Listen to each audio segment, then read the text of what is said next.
The rain isn't just falling. It's auditioning for a disaster movie.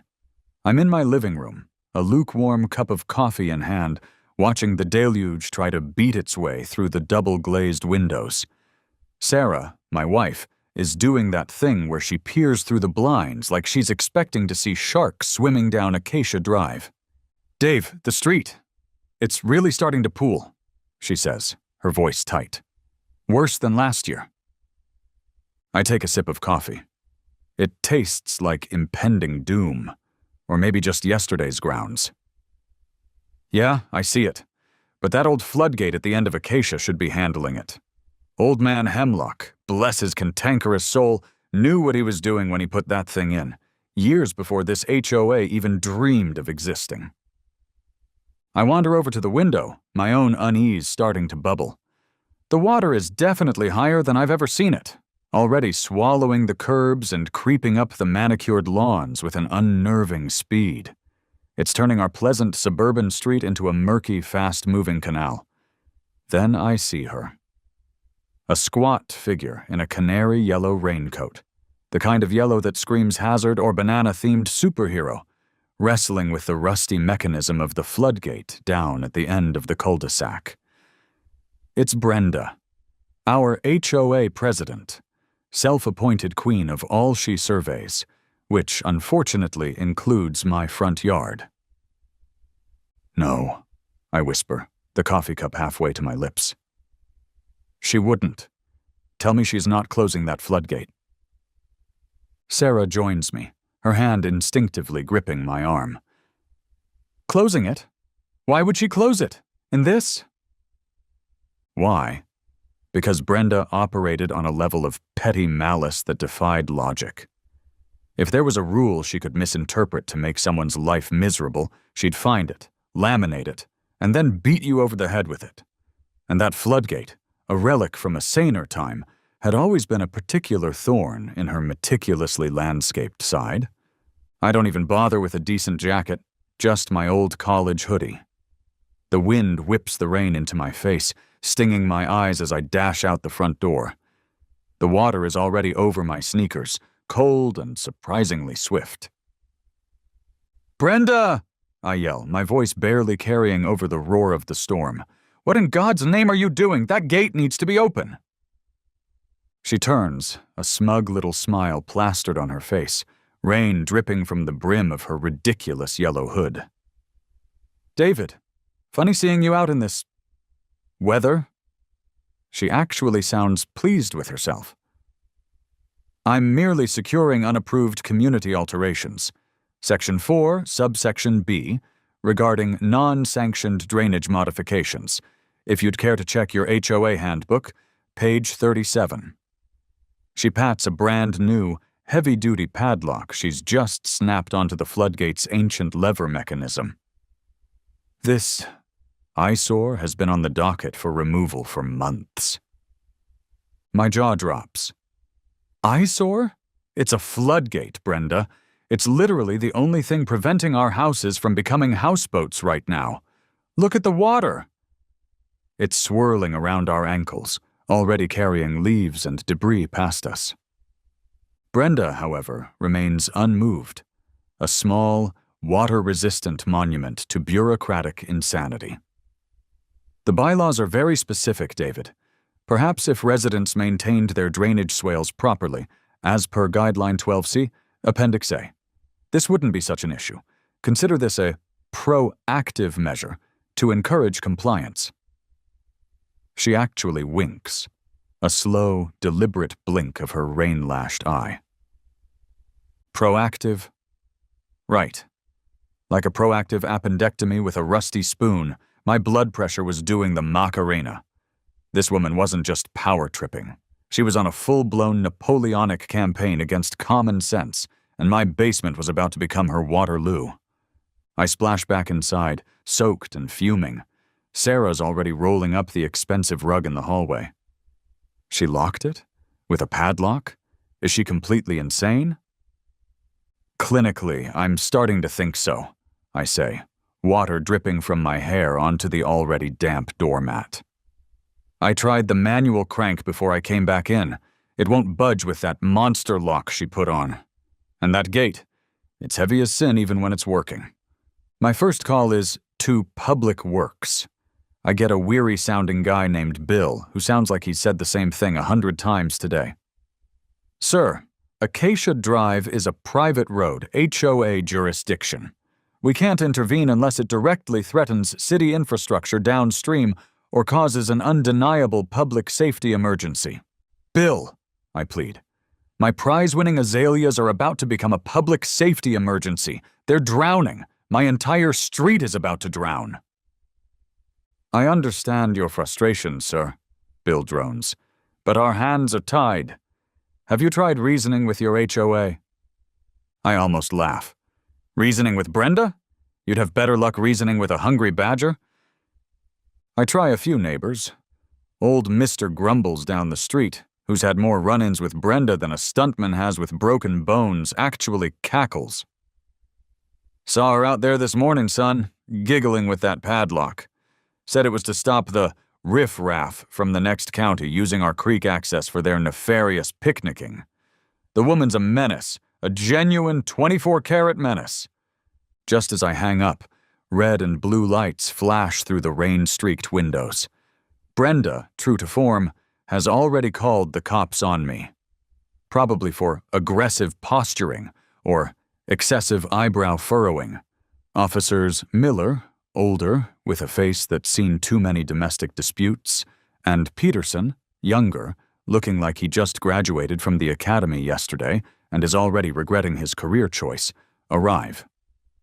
Their patrol SUV sends up a bow wave as it navigates our increasingly aquatic street. Brenda, dripping but triumphant, meets them at the curb, or what used to be the curb. Officers, thank heavens! This man, David Fletcher, was threatening me and attempting to vandalize HOA property.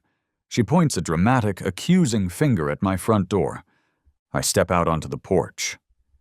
Vandalize? I was trying to stop our homes from flooding because she locked the only floodgate on the street during a flash flood watch. I gesture wildly at the rising water, which is now lapping at the edge of my driveway. Officer Miller lets out a sigh that seems to carry the weight of the entire storm.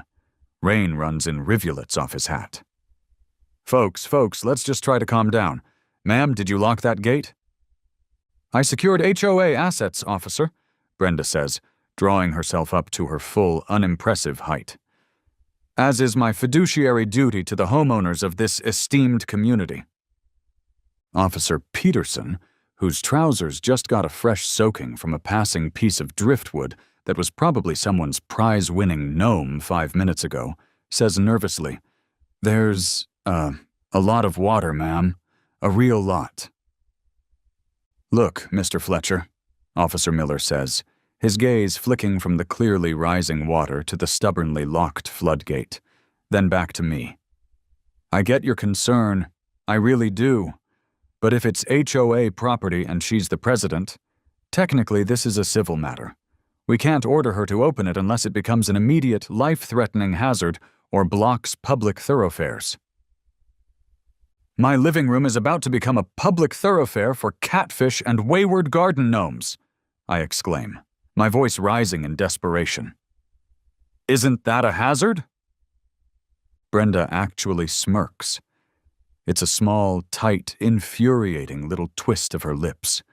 The officers, looking profoundly unhappy, but legally constrained, give me a warning about not damaging HOA property, and then, with apologies and backward glances at the encroaching water, they leave. Civil matter. My foot. My civil right to not have my living room become a swamp was being actively, joyfully violated. Miller was trying to be reasonable, by the book. But reasonable wasn't going to save my widescreen TV, was it? The water was now officially over the curb and making a determined break for my prize-winning azaleas. Brenda was going to drown us all in a sea of bylaws and smugness, and the law, apparently, was on her side. The scene in the garage is one of controlled panic. Sarah and I are frantically moving boxes of old tax returns, sentimental Christmas decorations, and things we probably should have thrown out years ago to the higher shelves. Water, cold and silty, is seeping under the garage door, forming an ominous, spreading puddle. My kid's inflatable pool raft, a faded blue dolphin, bobs mockingly in the miniature lagoon developing near the lawnmower. "This is a disaster, Dave. An absolute disaster." Sarah's voice is strained. "What are we going to do? Can we try to break that lock? Maybe a sledgehammer?" I shake my head, wiping rain and sweat from my forehead. "It's a serious bit of hardware she's put on there. Industrial grade. I'd need a cutting torch. And by the time I got one and figured out how to use it without setting the whole street on fire, we'd be snorkeling in the family room." My eyes drift around the cluttered garage, searching for something. Inspiration. A miracle. They land on a faded Polaroid tacked to the dusty workbench. Me and my buddy, Mike, years ago, grinning like idiots, standing next to something large, gray, and distinctly boat-shaped at a government surplus auction. It had seemed like a hilarious, if slightly impractical, purchase at the time. I start muttering to myself, the words barely audible over the drumming rain. Navigable waterway. Hazard to navigation. Duty to assist. "What are you mumbling about now, Dave?" Sarah asks, heaving a box labeled irreplaceable baby photos onto a precarious stack. "Are you going into shock?" A slow, dangerous, and possibly unhinged grin spreads across my face. "Honey," I say, turning to her with a glint in my eye she hasn't seen since I suggested we elope to Vegas. "How do you feel about large-scale marine intervention?" She just stares at me, the box of photos clutched to her chest. Marine intervention. Dave, we live in Ohio. I'm already reaching for my phone, dialing Mike.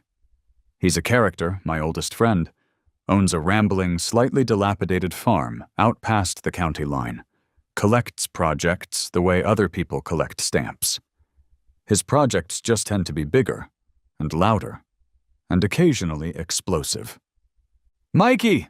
I shout into the phone over the storm's soundtrack. "You still got that, Harbor Patrol conversation starter we picked up from the GSA auction a few years back? The big gray one?" I can hear chickens clucking furiously on his end. "The old Defender," Mike's voice crackles through. "Yeah, took the main engine out for that swamp buggy project I was working on, remember? But yeah, the hull's still out in the barn. Bit of a fixer-upper, if I'm honest. Why? You thinking of invading a small, particularly damp island nation? Because if so, I want in. I've got vacation days." "Close," I say, the grin widening. "I'm thinking of liberating a very, very flooded suburban street from an HOA tyrant. How fast can you get it here on a trailer? And more importantly, Mikey, my friend, does that beautiful decommissioned beast still float?" There's a pause on the line, just long enough for a particularly loud clap of thunder to rattle the garage door. Then, a bark of surprised laughter from Mike. "An HOA Karen, a flash flood, and you want the Coast Guard boat. Dave, this isn't just a story. This is the kind of legend they write folk songs about. It'll float, all right. Or at least it should. Give me an hour, maybe 90 minutes, to wrangle it onto the flatbed. This I gotta see with my own 2 eyes." Mike's definition of epic usually involved minor explosions or questionable livestock breeding experiments. But this time he wasn't wrong. The seed of a truly terrible, utterly brilliant, and probably highly illegal idea was sprouting, and it was beautiful. The next hour is an agonizing eternity wrapped in a downpour.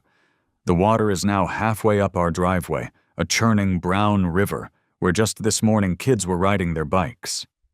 Little Timmy from next door, bless his innocent heart, is trying to float his rubber ducky on what used to be his mom's prize-winning rose garden. Brenda, our water-resistant overlord, is occasionally visible through the sheets of rain. patrolling her slightly drier patch of lawn like a diminutive canary yellow Napoleon, occasionally glaring at my house as if I personally willed the storm into existence. Then, a sound cuts through the roar of the rain, a low guttural rumble, the kind of sound a freight train might make if it was attempting to mate with a monster truck. Headlights, big and round, pierce the gloom. Mike's enormous, mud-splattered flatbed truck, a vehicle that looks like it eats smart cars for breakfast, is attempting to navigate our rapidly narrowing, now semi-aquatic street. And strapped to its back, under a heavy, dark green tarp, is something very, very large. Neighbors, those brave or foolish enough to still be looking out their windows, are visibly agog. Phones are out. Jaws, I can only imagine, are dropping onto waterlogged carpets across Acacia Drive. Brenda sees it. Her face, already a mask of grim satisfaction, goes through a remarkable series of transformations in the space of about 5 seconds. Confusion, then disbelief, then pure, unadulterated, vein-popping rage.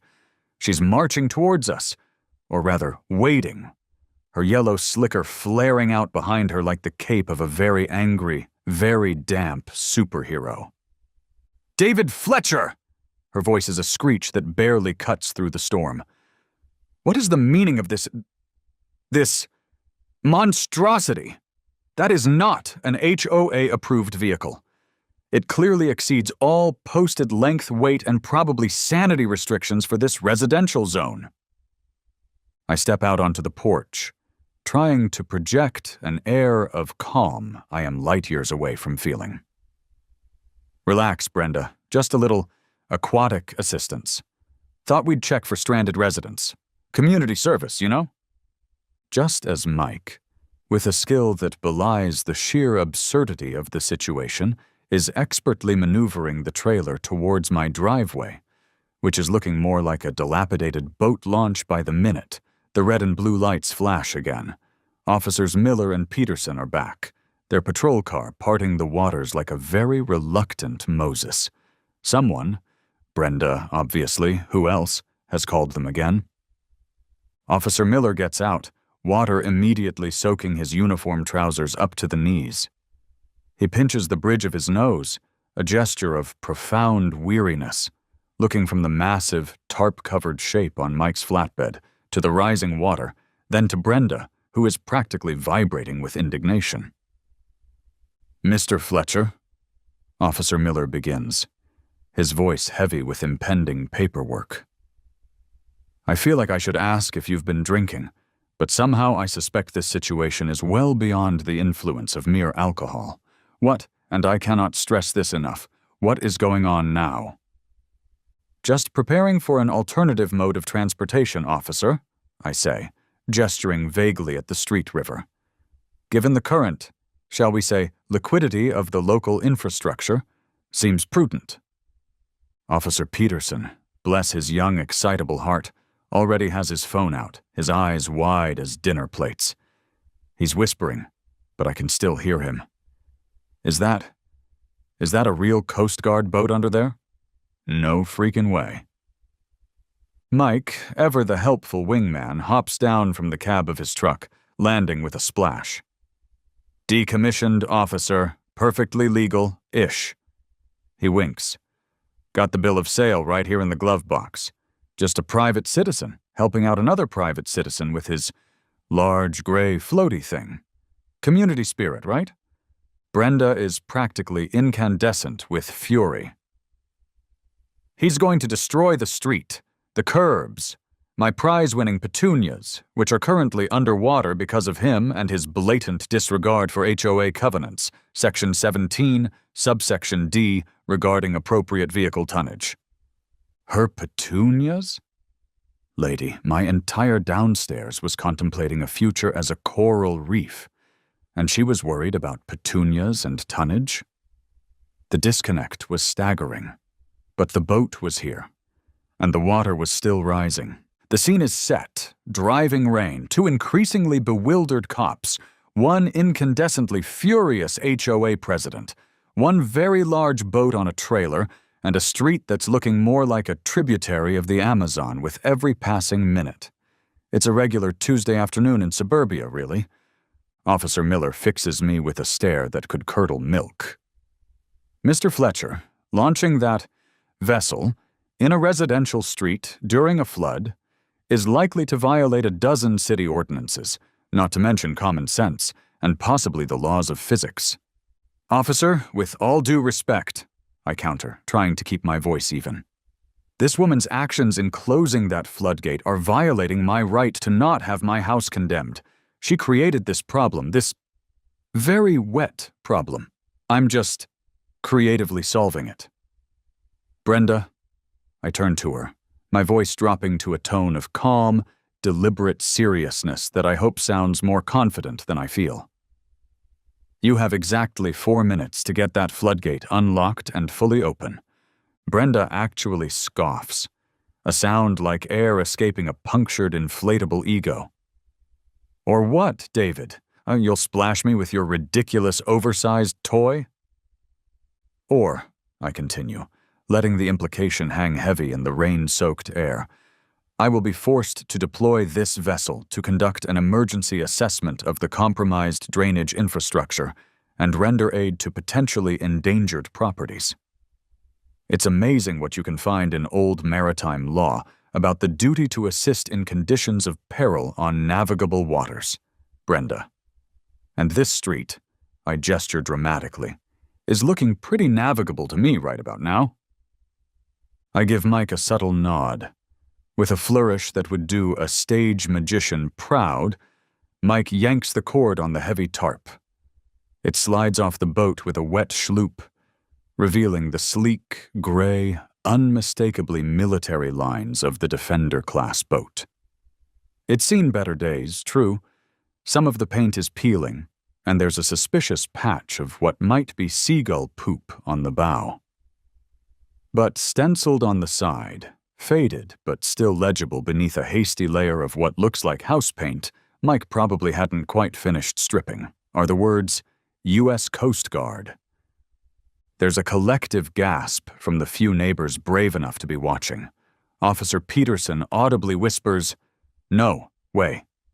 His phone is definitely recording. Brenda's face pales. For the first time, a flicker of something other than righteous fury crosses her features. It might be fear, or it might just be the reflection of the flashing police lights in her rain-spattered glasses. "Clock's ticking, Brenda," I say, tapping my watch with an exaggerated show of impatience. 4 minutes. Sarah, from the relative safety of our porch, her voice a mixture of horror and something that sounds suspiciously like awe, calls out, "Dave, are you absolutely sure about this?" Was I sure? Not entirely. Did I know how to actually operate a 30-foot decommissioned Coast Guard Defender-class boat with any degree of competence? Vaguely, at best. I'd read the manual, once. Did I care at this precise moment with floodwater lapping at my ankles and Brenda's smug face daring me to blink? Not even a little. That 4-minute deadline pulled it straight out of my waterlogged hat. But it sounded good. It sounded very, very good. Brenda is sputtering, words failing her for possibly the first time in her HOA dictating life. This is outrageous. I'm calling the mayor. I'm calling the governor. I'm calling the actual Coast Guard on you. They'll arrest you for impersonating a boat person." "Feel free," I say, my voice calm despite the adrenaline doing a tap dance on my ribs. "They might be interested in your innovative flood management techniques. 3 minutes, 30 seconds, Brenda." I check my watch again, letting the movement hang in the air. Every second feels like an hour. Just then, a new vehicle arrives on the scene, its progress slow and wave-making. A large white van with "Acme Emergency Flood Services, we get you dry," emblazoned on the side, pulls up as far as it can. 2 guys in bright orange waders, Chad and Brad, hop out. They look like they've seen it all. their faces etched with the kind of weary cynicism only emergency service workers can truly master. Then they spot the Coast Guard boat, and their professional detachment cracks just a little. Brenda, seeing potential reinforcements, accosts them immediately, her voice regaining its shrill edge. "Finally, professionals! Officers, these men are trying to destroy HOA property. I am the president, and I demand you stop them from tampering with that gate." Chad, the taller of the two, just blinks at her, then looks at the water level, which is now high enough to make small children consider building rafts. He then eyes the very new, very shiny, very heavy-duty padlock on the ancient floodgate. "Ma'am, we got a call about a stuck floodgate? Said someone locked it shut?" "Yes, I secured it," Brenda proclaims proudly. Brad, his partner, looks at Brenda like she's just confessed to liking pineapple on pizza. "Lady, that gate needs to be open, like half an hour ago. You locked this thing during this downpour?" He shakes his head, a small, sad gesture of utter disbelief. Chad spots me and Mike by the boat, then does a double take at our unconventional maritime solution. "Whoa. Are you actually planning on launching that thing in the street?" "Dude, that's awesome. Impractical, probably illegal, but awesome." He gives me a conspiratorial wink. "But, look, ma'am," he says, turning back to Brenda. "We can probably get that gate open with a heavy-duty bolt cutter or a grinder if you give us the okay." "Save this, fella." He jerks a thumb at me. "The trouble of, well, whatever the hell he's planning." This is it. Brenda's chance. A lifeline of professional intervention. All she has to do is say yes. 2 minutes, Brenda," I call out, my voice even. "These nice gentlemen from Acme could solve this whole mess, or I can. Your choice." Brenda draws herself up, her yellow slicker crinkling defiantly. "No one is touching that gate without a written work order, countersigned by the treasurer, and approved by a majority vote of the full HOA board at the next scheduled quarterly meeting." Chad stares at her, then slowly turns to Brad, rolling his eyes so hard I'm surprised they don't get stuck. "Right. Because catastrophic water damage always waits patiently for Robert's Rules of Order to be meticulously followed. Lady, you're on your own." He gestures to his partner. "Let's go, Brad. This ain't a flood zone, it's a crazy zone. Call us when you're serious about not wanting this whole block to wash away into the next county." They start to back away, their orange waders splashing with every step of their retreat. Even the professionals knew. You can't fix stupid, especially when stupid holds an HOA gavel and a laminated copy of the bylaws. Brenda had been offered an out, a perfectly reasonable, non-boat-related solution, and she'd spat in its eye. The die, as they say, was cast. Or in this case, the boat was about to be. 1 minute, Brenda," I yell, my voice now carrying a theatrical urgency. Mike, bless his chaotic heart, is atop the flatbed, making elaborate prepare for launch hand signals like he's signaling a fighter jet off the deck of an aircraft carrier. He even makes whooshing noises. Officer Miller is on his radio, his voice tight and increasingly incredulous. "Yes, Sergeant, I said a Coast Guard boat. No, I don't know where he got it from. He says it's decommissioned." Yes, the street is substantially aqueous at this time. Potential for unconventional maritime activity is high. He sounds like he's reading from a script for the weirdest police report ever. Brenda is screeching now. A truly impressive nails-on-a-chalkboard symphony of impotent rage. "You wouldn't dare, David Fletcher. This will be the biggest fine in HOA history. You'll be paying for this for the rest of your miserable, rule-breaking life." "Probably," I concede cheerfully. "But my basement will be dry, and my petunias might just make it. Mike, full tilt. Let's make a splash." with a tortured groan of stressed metal from the trailer winch that Mike is carefully, and gradually, not really, operating. The massive gray hull of the Defender boat begins its descent. It slides off the tilted flatbed with a surprisingly graceful and utterly enormous splash, landing in the murky waters of my driveway-turned-boat launch. The impact sends a respectable wave surging down the street, actually making Brenda stumble back with a yelp, her laminated bylaws flying from her grasp to be swallowed by the brown tide. It's floating.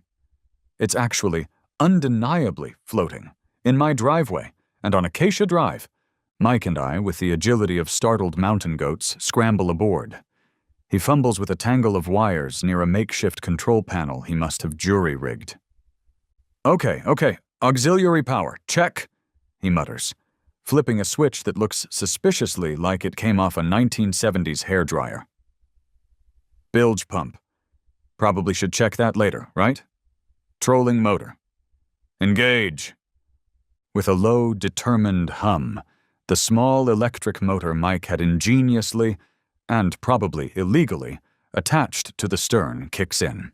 The massive boat lurches, shudders, then begins to slowly, majestically, and with a degree of utter, earth-shattering absurdity that defies description, glide forward, off my driveway, onto the flooded street. The reactions are instantaneous and glorious. Officer Peterson is openly filming, a huge disbelieving grin plastered across his face. Officer Miller just stares, his expression one of a complete, shell-shocked resignation. He looks like he needs a very long vacation, possibly on a desert island with no boats, or HOAs. The few neighbors still watching from their windows and porches erupt in a mixture of cheers, incredulous laughter, and possibly horrified gasps. Sarah is on our porch, half covering her face with her hands, but I can see she's laughing so hard she's practically vibrating. Brenda. Brenda looks like her brain has finally, irrevocably short-circuited. Her mouth is open, but no sound is coming out. She just stands there, canary yellow and utterly defeated, as the USS Acacia makes its maiden voyage. It was a sight to behold. Me, Dave Fletcher, average suburban dad, purveyor of decent coffee and questionable weekend DIY projects, now captain of the newly commissioned USS Acacia Drive. My mission: to seek out and undo acts of extreme HOA stupidity. The trolling motor, bless its little electric heart, was barely making headway against the impromptu current created by the blocked floodgate. But damn, we were moving. We were actually moving. We're puttering down the flooded street at a majestic 1 mile per hour. Mike, having rummaged through a damp duffel bag, has found a ridiculously large D-cell mag light and is wielding it like a searchlight, sweeping its beam dramatically across the brown water and the beleaguered-looking houses. I, in a moment of inspired lunacy, grab a cheap plastic megaphone I didn't even know Mike owned. It was probably part of a kid's first police officer costume set. I flick the switch. Attention residents! This is your Provisional Waterway Authority. Please remain calm and do not approach the vessel. We are conducting urgent infrastructure repair and assessment. Repeat, do not be alarmed by the large gray boat in your front yard. Some neighbors are actually waving small American flags from their upstairs windows. Someone, I think it's Mrs. Henderson's teenage son, hoists a hastily scrawled, "Go Dave, sink the HOA" sign. The absurdity is infectious. We finally arrive at the offending floodgate. The water is gushing around it now, eroding the earth banks, but the main channel is still catastrophically blocked by Brenda's decree and her shiny new padlock. I aim the megaphone towards Officer Miller, who is watching our slow, stately progress with an expression that's an unreadable blend of despair and reluctant admiration. "Officer Miller, I have assessed the situation from my vessel. This illegally closed and unauthorized floodgate obstruction constitutes a clear and present danger to navigation on this newly established waterway and is actively imperiling multiple private and public properties. As the ranking maritime authority currently on site, I am compelled by my duty to take immediate corrective action to mitigate this hazard. I give a crisp, if slightly wobbly, salute with the megaphone. Officer Miller just shakes his head, but I can see a small smile playing on his lips. He's not stopping us. He knows, as well as I do, that this situation has sailed far beyond the calm waters of standard police procedure. Mike, ever prepared, produces a comically oversized pipe wrench, the kind cartoon plumbers use, and a crowbar that looks like it could pry open a bank vault. "Standard issue, Captain?" he asks, his eyes twinkling. "Naturally, number one," I reply, my voice full of mock seriousness. Now let's unbrenda this critical piece of infrastructure. Using the surprisingly stable platform of the USS Acacia, we set to work on Brenda's formidable padlock. It's a tough little beast, clearly chosen for its resistance to reason and bolt cutters alike. But between the leverage of the giant crowbar, Mike's surprising brute strength — he does wrestle livestock for a hobby, after all — and my sheer, unadulterated, waterlogged determination, there's a loud, satisfying snap. The padlock, defeated, plops into the murky water. We then both put our shoulders to the ancient, rusty floodgate lever. It groans in protest. It whines. It resists. But with a final, concerted heave, accompanied by a sound like a giant exhaling in relief, the gate swings open. A torrent of brown water, a churning, debris-filled wave, explodes into the now unobstructed drainage creek. The effect is immediate and dramatic. There's a huge, sucking whoosh as the pent-up water from Acacia Drive surges towards freedom. The water level on the street visibly begins to drop, the current reversing as our impromptu river starts to drain. A massive cheer erupts from every house, a spontaneous, joyous roar that drowns out even the receding storm. And just like that, the waters began to recede. Moses had nothing on me and Mike. Well, okay, maybe the parting the Red Sea thing was a bit more visually dramatic, but for the beleaguered residents of Acacia Drive? This was our miracle.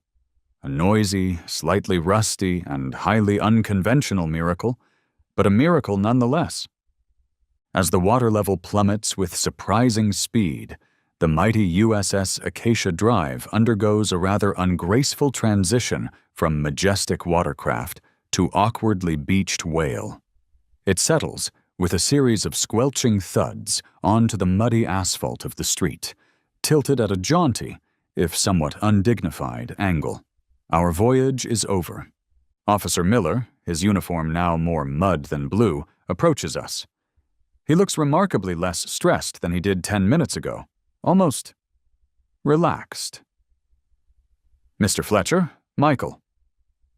He pauses, searching for words, a rare occurrence for a seasoned cop. Well, you got it open. The street is draining. My sincere congratulations on your successful hydroengineering endeavor." He actually almost smiles. I have about 7 different incident reports to file for this afternoon, none of which, I might add, have a checkbox for unauthorized deployment of decommissioned military watercraft to resolve HOA dispute via aggressive depadlocking. "Happy to help, officer," I say, trying to sound humble and failing spectacularly. "Just a concerned citizen, you know. Protecting property, ensuring the free flow of, suburban commerce and vital drainage." Officer Peterson is enthusiastically showing Officer Miller the video footage on his phone. His grin is a mile wide. "Sir, this is gold. Pure internet gold. It's already got like 100 views on my cousin's TikTok. He's calling it #HOA Karen gets shipwrecked and #Suburb Navy and #Captain Dave rides again. Miller winces slightly at the hashtags, but doesn't tell him to stop. Brenda is now a shrunken, silent figure, standing on what is rapidly becoming solid, if muddy, ground near her house. She's watching her watery kingdom drain away, her yellow slicker now looking less like a symbol of authority and more like a deflated canary. A few of her known HOA cronies are trying to talk to her, patting her shoulder awkwardly, but she's not responding. Humiliation, it turns out, is a powerful silencer, even for Brenda. The Acme Flood guys, Chad and Brad, having witnessed the grand finale from a safe distance, drive back up now that the street is more road than river. Chad leans out the window, grinning. "Dude, we saw the end of it from down the block. That was legendary, absolutely epic. You need a hand getting her back on the trailer, Captain? We got a heavy-duty winch on the truck." Before I can answer, Sarah runs out of the house, splashes through the remaining puddles with an abandon I haven't seen since our honeymoon, and throws her arms around me, mud, megaphone, and all. "You are certifiably 100% grade A insane," she laughs, her eyes shining. And that was the most amazing, most ridiculous, most Dave thing I have ever seen in my entire life. The basement is only slightly damp. You saved the tax returns. She kisses me, right there in the muddy street, surrounded by a beached Coast Guard boat, 2 amused cops, and a gaggle of cheering neighbors. Insane? Probably. Amazing? Definitely. Worth it? Every single drop of misplaced water, every ounce of HOA fury, every potential fine and future awkward neighborhood barbecue. Absolutely. Weeks later, life on Acacia Drive has returned to a semblance of normalcy. The grass has recovered from its impromptu bath. The water stains on the curbs are fading. The story of the great HOA Floodgate fiasco of 2025, however, is already legendary. My street, according to the neighborhood kids, is now unofficially known as Captain Dave's Cove. They sometimes give me little salutes when I'm out getting the mail. It's endearing and slightly weird. The floodgate at the end of the cul-de-sac is still there, but it's now managed by the city. It sports a shiny, new, very official-looking locking mechanism and a large sign that reads, "City property. Flood control asset. Do not tamper under any circumstances. Violators will be prosecuted. Seriously, Brenda, we mean it this time." Okay, I might have imagined that last parenthetical bit. Brenda's for sale sign went up exactly 1 week after the incident, as it's now formally known in local lore. Rumor has it she moved to a desert community in Arizona. Smart move. Less water. Fewer boats. Mike and I are having beers on my patio, enjoying a blessedly dry evening. The USS Acacia is back in his barn, probably awaiting its next improbable adventure.